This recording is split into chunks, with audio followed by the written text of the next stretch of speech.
Nutrition নিয়ে পড়া ছাড়াও কিন্তু স্পোর্টস নিউট্রিশন রয়েছে, শুধু ক্যালকাটা ইউনিভার্সিটি না, national institute of nutrition NIN এর কথা যদি আমি বলি, বিভিন্ন টিম রয়েছে যেখানে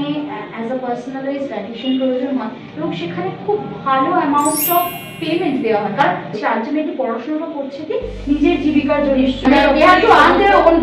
ওটার উপরে সমস্ত স্যাটিসফ্যাকশনটাও নির্ভর করে। তুমি লাইফে কতটা স্যাটিসফাইড আর কতটা, আমি যদি প্রত্যেকটা জিনিসের জন্য কারোর উপর ডিপেন্ডেন্ট থাকি, কারণ যে মিনিমাম অ্যামাউন্ট অফ স্যালারিজটা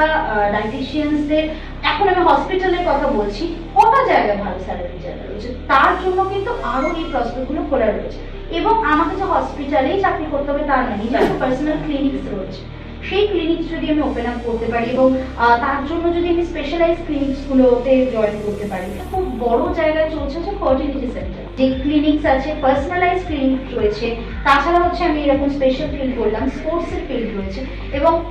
রিসার্চ, আবার বলছি রিসার্চ সবার জন্য নয়, বাট যাদের পোটেনশিয়াল আছে তারাও কিন্তু, আমি প্রচুর ভালো মেয়ে দেখছি পড়াশোনা করছে, করে তারা কিন্তু আবার সেই ডায়েটিশিয়ানের লাইনে চলে যাচ্ছে, রিসার্চের দিকে কেউ যাচ্ছে না, একাডেমিক্সের দিকে কেউ যাচ্ছে না, প্রচুর জায়গা